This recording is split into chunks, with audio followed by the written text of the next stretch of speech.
ઝઘડિયામાં હનુમાન મંદિરથી નદી કિનારે સ્થિત મંદિર સુધી ભગવાન જગન્નાથની ભવ્ય રથયાત્રા નીકળી। ઝઘડિયા નગરમાં ભગવાન જગન્નાથજી નગરચર્યાએ નીકળ્યા હતા। હનુમાનજી મંદિરથી નીકળી ભગવાન જગન્નાથની રથયાત્રા બજાર થઈ નીકળતા પ્રભુ દર્શન માટે આખું ઝઘડિયા ઉમટી પડ્યું હતું। 4 કિલોમીટર લાંબા રૂટ ઉપર નગરચર્યા કરી ભગવાન નર્મદા નદી કિનારે સ્થિત જગન્નાથ મંદિરે પહોંચ્યા હતા।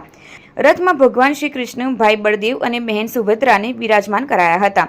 ફટાકડા અને ડીજેના તાલે લોકો ભક્તિના રંગે રંગાયા હતા। ચુસ્ત પોલીસ બંદોબસ્ત વચ્ચે રથયાત્રા સંપન્ન થઈ હતી।